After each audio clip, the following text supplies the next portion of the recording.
Blue light washed over Olivia Reyes' hands, trembling slightly as they hovered above the console. 14 monitors glowed in the darkened call center, each one carrying a voice clinging to hope, each one a lifeline stretched thin. A child's voice cut through her headset, high, broken, swallowed by static. Words dissolved into sobs, then into nothing but raw terror. The rookie at the next station, Tyler Brooks, glanced over. His eyes were wide, his fingers frozen above his keyboard. He heard it too, the begging, the frantic gasp for help. Then Olivia did something no one in his room would ever think to do. She pressed mute. The caller's voice vanished. The chaos around her faded into a low hum. For 10 long seconds, there was nothing but silence.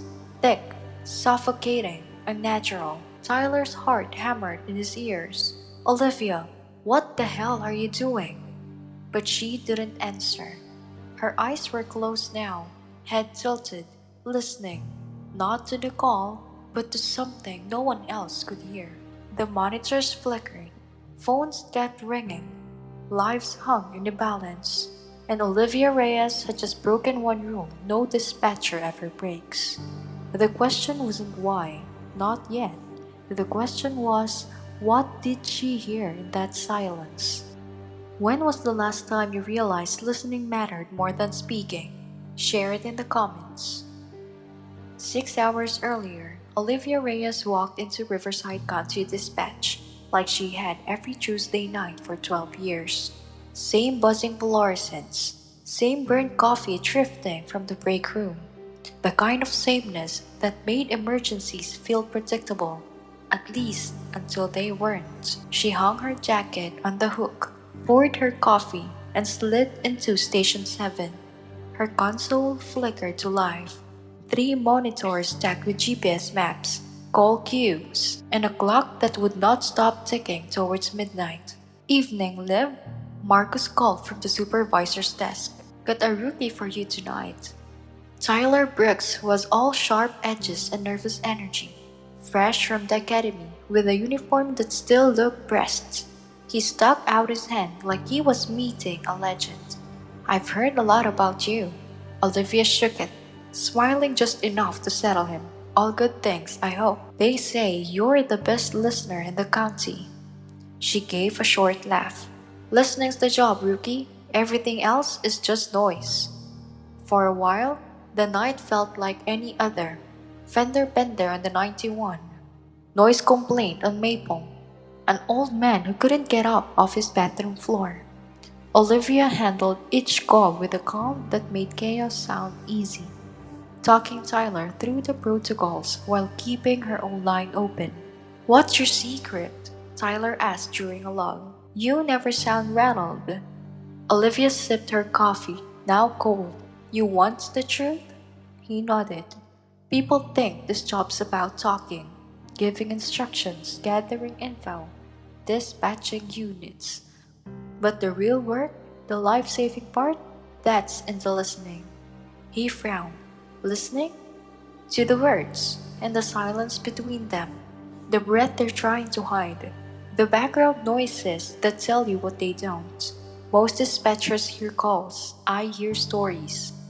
Tyler wrote that down like it was a gospel. That's not in any manual. No, Olivia said softly, it's not. The next call lit up her screen. Routine accident. Olivia slid her headset on, steady as ever. Tyler watched her work, unaware. Unaware that tonight, the thing that would change everything wasn't what she said. It was what she didn't. At 2:47 a.m., the call that would define Olivia's career came through on line 3. 911, what's your emergency? Her voice was calm, almost gentle, a practice tone honed by 12 years of midnight crisis. The sound it answered wasn't words at first, just raw, animal panic, torn from a throat scraped by screaming. Then, between ragged breaths, she's gone, oh God, she's gone. Someone took my daughter. Olivia's spine straightened. every nerve sharpened to a blade. Ma'am, I need you to stay calm and tell me your name. Jennifer. Jennifer Walsh. Someone broke into her house and took Sophie. She's only 7 years old. Please, you have to find her. Across the aisle, Tyler Brooks froze. His pen hovered uselessly over his notepad. His training manual hadn't prepared him for this. He couldn't hear every tremor in Jennifer's voice through Olivia's headset, and his gut twisted like a knot tightening with every word. Olivia's fingers danced across her keyboard, pulling up the call data. Jennifer, when did you discover Sophie was missing? I don't know, maybe 20 minutes ago. I woke up and her bed was empty and the window, her breath hitched, broke. The window was open and there was mud on the sill and Ma'am, are you at home right now? No, I'm in my car. I'm trying to find her. I thought maybe she ran away, but there's no way she could open that window by herself and Olivia's pulse kicked hard against her ribs. Rule number one, keep the parent at the scene. But Jennifer was already rogue, flying blind through the night. Jennifer, listen to me carefully. I'm dispatching units to your house right now. I need you to. I saw the van. The voice spiked so loud that Olivia had to jerk the headset back. A white van leaving our neighborhood right after I got outside. I'm following it. Tyler's stomach dropped. She's chasing them. This wasn't a call anymore. This was a live pursuit. A mother chasing kidnappers down dark streets with nothing but desperation and high beams. Jennifer, do not follow the vehicle. Return to your house and wait for the officers. No, I can't lose her. She's all I have. Through the headset, Olivia heard the engine roar, tires screaming against asphalt. Jennifer was flooring it. A sedan chasing ghosts through blacked out streets. One wrong turn, one blown light, this woman was going to die. If Jennifer crashes, they lose their only lead, and maybe Sophie too. Olivia patched in the night detective. Harris, this is Reyes. Possible child abduction in progress. 7-year-old Sophie Walsh. Taken from her bedroom approximately 30 minutes ago. Mother is mobile. Following suspect vehicle. What's her location? Harry's voice was tight. That's the problem, Olivia said. Eyes tracking the screen. No fixed position. Tyler's throat felt dry as sand. He'd taken dozens of practice calls in training. Domestic disputes, burglaries, noise complaints, nothing like this. He whispered, almost to himself. Olivia, what do we do if she catches them? Olivia didn't answer, because there was no good answer. Jennifer, Olivia said, forcing steel into her tone. I need you to give me the street names, landmarks, anything you can see. The response fractured through static. I don't know, it's dark. Some kind of industrial area. Industrial. Olivia's mind started mapping. Warehouses, rail yards, places where screams could disappear into concrete. If the van stops out there, Jennifer is walking straight into a kill zone. Jennifer, stay in the car. Do not approach them. Olivia kept her voice calm, but her nails bit crescents into her palm. Help is on the way. Then, the sound that would burn into her memory forever. They stopped. The words landed like a hammer blow. What do you see? Olivia's voice sharpened. Urgent. Oh God, they're dragging her out. I can see her. Jennifer, stay in the car. Do not engage. Just tell me what. The phone clattered. Olivia flinched at the sharp clink of metal and gravel. Then, footsteps, running. Jennifer's voice screaming into the void. Sophie, Mom is here. Tyler shot out of his chair. She's going in there? Olivia, what do we... Sit down, Olivia snapped, sharper than she meant, because she couldn't offer a distraction now. Not when every second was a coin toss between life and death. Through the headset came chaos, male voices, barking like feral dogs, doors slamming, gravel crunching under boots. Jennifer was screaming her daughter's name over and over like a prayer she didn't believe in anymore. Units are en route, Harris said in her ear, but we still don't have an address. Olivia stared at the GPS ping, a lazy blinking dot wandering a 3 mile sprawl of warehouses and track lines. A needle in a haystack, and the haystack was on fire. If they can't narrow the search in 5 minutes, this turns into a body recovery. She closed her eyes, tuning out Tyler's panicked whisper, the chatter on the floor, the frantic pulse in her own ears. Listen. That was the room. Always listen. And then she heard it. Faint, almost lost under Jennifer's ragged sobs. Clank, clank, clank. A slow metallic rhythm, and beneath it, the wail of a train horn, distant but growing. Her mind snapped the puzzle together. Industrial zone near active rail lines. Only one stretch like that in Riverside, the old freight yard. Half the units were already closer than Jennifer. Jennifer, Olivia said, voice slicing through the storm. Are you near train tracks? No answer, just breathing, wild and uneven. Then, softer than a secret, they see me, they know I'm here. I'm hiding behind some equipment, but I don't know if I can. Stay hidden, help is coming. Do you understand me? Do not move. Silence. Tyler leaned in, whispering, she's going to die. Where, Reyes? Harris barked through the radio. Give me something. The metallic clang came again, louder now, and the train horn, a long, low moan that curled through the dark like a warning. Olivia opened her eyes, every muscle taut. She knew where Jennifer was. She could guide them in, but the next words out of her mouth, the next move, could mean saving 2 lives or losing them both. She exhaled once, slow and steady, and pressed mute. The moment Olivia pressed mute, time fractured into silence. The dispatch center didn't stop. Phones still rang, keyboards still clattered, and radios buzzed with urgent voices. But at Station 7, the world narrowed to one heartbeat, her own. Tyler's voice broke that silence, sharp and horrified. Olivia, what are you doing? He half rose from his chair, hands hovering over his own headset like he might take control. In his mind, muting a live call during an active child abduction wasn't just a mistake, it was a career-ending disaster. But Olivia didn't look panicked. Her eyes were closed, her head tilted, listening like a musician finding a bird note in static. Her breathing slowed, while Tyler's quickened. Olivia, say something. She raised a single finger. Not now. Wait. Tyler froze, heart pounding so loud he swore she could hear it through the hum of electronics. His hands hovered over the transfer key. 10 seconds felt like an eternity. 10 seconds were a child's life tangled in the dark. Through the muted headset, Olivia dove into the chaos of sound that most people would dismiss as background noise. Without her voice and the clutter of overlapping chatter, every detail came into focus.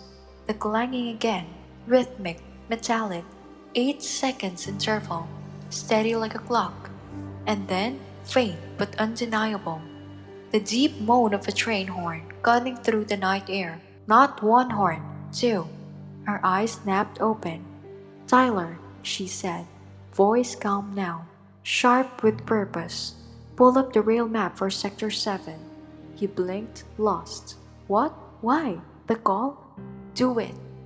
Something in her tone made his fingers obey before his brain caught up. He brought up the county's rail system overlay. Thin green lines crisscrossed the map like veins, converging in a spider web of steel. There, Olivia said, jabbing the screen. The Fried Junction by Terminal Avenue, 2 active main lines. Tyler squinted. So? So, she said, her voice tightening. The horns were different pitches, 2 trains, 2 directions. That only appears near a junction. And the clanging. Crossing signal malfunctioning. Her mind raced faster than her words. She snatched a maintenance log from her console and flipped pages with quick precision. Ticket filed 3 days ago. Continuous bell malfunction at the old freight yard. She unmuted the line, voice soft as if not to break the fragile thread of sound. Jennifer, are you still with me? A whisper came back, breathless and trembling. Yes, I'm here. Olivia's pulse eased, but only slightly. Good. Don't move, stay hidden. Listen carefully. Are you near train tracks? Jennifer whispered, maybe 15 yards away. And do you hear a bell? A signal that won't stop ringing. A pause. Then, yes, it keeps going, even though there's no train. Olivia didn't hesitate. Detective Harris, copy? Go. Dispatch units to the old Riverside freight yard, crossing at Riverside and Terminal. Immediate priority. Are you sure? As sure as I can be. Tyler stared at her like she'd conjured magic. How? She caught him off with a look. Not now. Her headset buzzed with Jennifer's ragged breathing. Olivia pictured her crouched in shadows, clutching her phone with shaking hands. One wrong sound and they'd find her. Then, chaos erupted on the line, shouting. Male voices, sharp and furious. Car doors slamming. A scream. Jennifer splintering through the static. Jennifer? Olivia's voice stayed calm, even as ice gripped her spine. Talk to me. They're running. Jennifer's words stumbled over each other. They left her. Sophie's here. I see her. Olivia's knuckles whitened on the desk. Stay back. Do not approach. But it was too late. The phone clattered as Jennifer dropped it, footsteps pounding over gravel. Her voice, distant now, screaming one name over and over. Sophie! Male voices roared in response, angry, threatening. A door slammed. Tires screeched. Units, suspects fleeing north on terminal. Harris's voice cut through the radio static. We have a pursuit. Olivia clung to the only sound that mattered. The high, thin cry of a child, muffled and terrified but alive. Then, another noise welled behind it. Sirens, closer now, wailing like wolves on the hunt. For 2 excruciating minutes, the line dissolved into fragments. A grunt, a sob, gravel crunching under boots. Then, the most terrifying sound of all, silence. Olivia's hand trembled as she pressed her headset tighter. Jennifer, can you hear me? Nothing. Jennifer, softer now, almost a plea. Please. At last, a whisper, so faint, Tyler had to lean in to catch it. They see me. I'm hiding behind something. I don't think I can. Stay hidden, Olivia said, her voice like a steel wrapped in silk. Help is seconds away. Do not move. On the radio, Harris barked updates. Units at the yard. Visual on suspect vehicle. Stand by. Gunfire cracked through the night. Not on the phone, but in Olivia's bones. Then shouting. Officers now. Commanding voices layered over chaos. And then, child secure, repeat. Sophie Walsh secure and alive. EMTs en route. Tyler sagged against his chair like someone had cut his strings. Olivia closed her eyes for half a second. Then one slow breath anchored her. Then opened them again. The dispatch floor erupted in a ripple of sound. Claps. Cheers muffled behind headsets. A current of relief threading through the stereo glow of monitors. But Olivia didn't join. She stayed steady, eyes on her screen, voice even. Status of mother? She's safe, Harris replied. EMT's with her now. Olivia removed her headset. Her hands were dumb, her coffee cold, but her voice stayed calm as the room exhaled around her. Tyler tore a sheet from his notepad and scribbled something fast. When he finished, he slid it towards her. She unfolded it. 5 words in shaky block letters. Teach me to listen like that. Olivia smiled faintly. Not triumph, something quieter. Lesson 1, rookie, she said, leaning back in her chair. Sometimes, silence is the loudest sound in the room. Across the floor, applause faded into the hum of the routine. Calls kept coming in, lives kept hanging in the balance. But tonight, for 10 suspended seconds, silence had spoken louder than anything else and saved a life. What no one knew yet, not Tyler, not Harris, not the brass who would replay this call in briefing for years, was that those 10 seconds would rewrite everything. Training manuals, department protocols, and the story rookies whispered on their first night about the woman at Station 7 who muted the call and changed everything. 2 weeks later, Olivia walked into the dispatch center and stopped cold. Applause, not loud, never loud in a room where every second mattered, but steady, building like a quiet wave. The room that usually thrummed with chatter and ringing phones had paused long enough for every face to turn toward her. Captain Rodriguez motioned her over. Reyes, she said, a rare smile tugging at her lips. You've got company. Detective Harris stood by her console, arms folded. Beside him was Tyler, practically vibrating with excitement. I've been doing this job for 18 years, Harris said. Seen every kind of dispatcher. Good ones, great ones. But what you did that night? 10 seconds of silence. That saved Sophie Walsh. Olivia shook her head. I was just doing my job. No, Harris's voice left no room for argument. Your job doesn't cover what you did. You pulled a location out of the noise. Nobody else would have thought of that. Before she could answer, Rodriguez leaned in. Training division wants your input on a new protocol. You up for it? Olivia hesitated. Protocols were written in ink, permanent, heavy as stone. She wasn't sure she wanted her name etched there. But that hesitation didn't stop the ripple from forming. Tyler became her shadow in the weeks that followed, not because anyone told him to, but because he couldn't let go of what he'd seen. You didn't just hear a bell on a train. He told her one slow night as console lights flickered across their faces. You built a map in your head, out of noise. Olivia gave him the smallest smile. You'd be surprised what you can hear when you stop filling the silence. He wrote that down, every word. Soon, he was carrying a notebook everywhere, sketching patterns of sound, breaking down the Walsh call into fragments, like a song he couldn't stop replaying. You think too much, Olivia teased one night when she caught him drawing flowcharts. No, he said, tapping his pen against the page. I think just enough. This could be something, Liv. Something bigger than us. 3 weeks later, Rodriguez called Olivia into her office. The blinds were drawn against the desert sun. The air smelled like stale coffee and new carpet. We're building a pilot program, Rodriguez said. Strategic listening techniques. And we want you to lead it. Olivia's stomach tightened. Captain, I'm not a teacher. You already are, Rodriguez countered. You taught Brooks without even trying. And he's turning what you showed him into a system.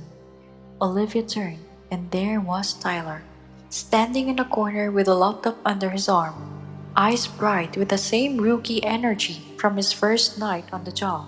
What did you do? She asked. He opened the laptop, spun it toward her. Audio waves glowed on the screen. I built a training module, he said, based on you. She stared. You've got to be kidding. No, look, this is the Walsh call. These spikes, he pointed. That's the malfunctioning crossing signal. Here, 2 low frequencies, train horns, and layered over that, the echo pattern from traffic on an industrial road. Olivia exhaled slowly. You think you can teach people to hear like that? Tyler didn't blink. I think you already did.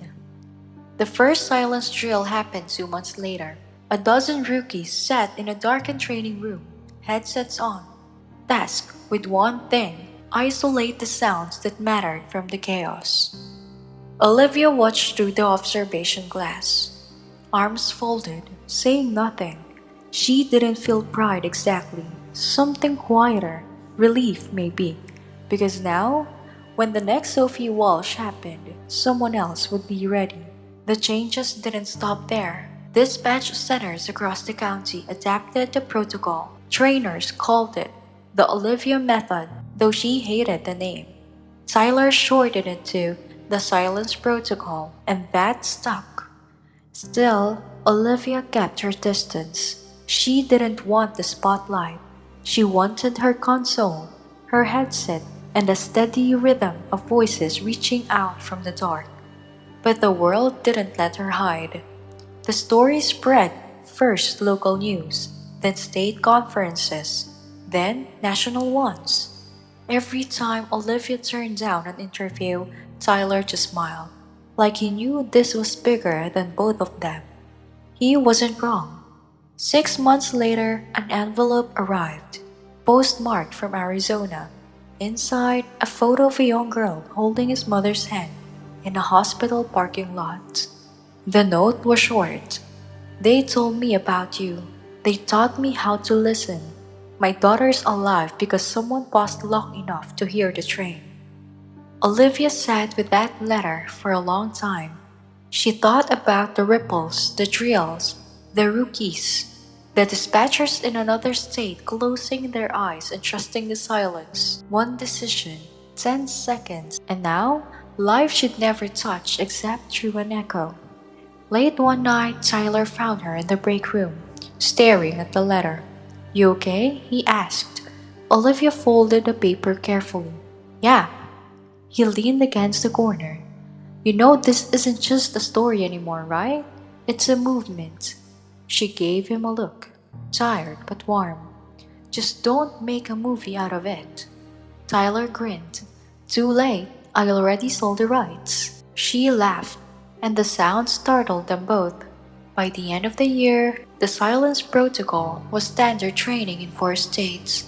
Olivia's name appeared in academy manuals and conference presentations she never attended. But the proof wasn't in the headlines. It was in the calls that ended differently. The voices that stayed alive long enough to be found. The children who went home. And in the quietest hour of the night, when the phone stopped ringing for a breath and the consoles hummed like a heartbeat, Olivia muted her line and closed her eyes. Not because she had to, because silence still mattered. Heroism isn't loud. It doesn't always wear a badge or make headlines. Sometimes it's a choice so small no one notices except the life it saves. The phone rang. The screens glowed, and somewhere in that hum of voices and machines, another dispatch paused, listening for the sound that would change everything. Everyday heroes are all around us.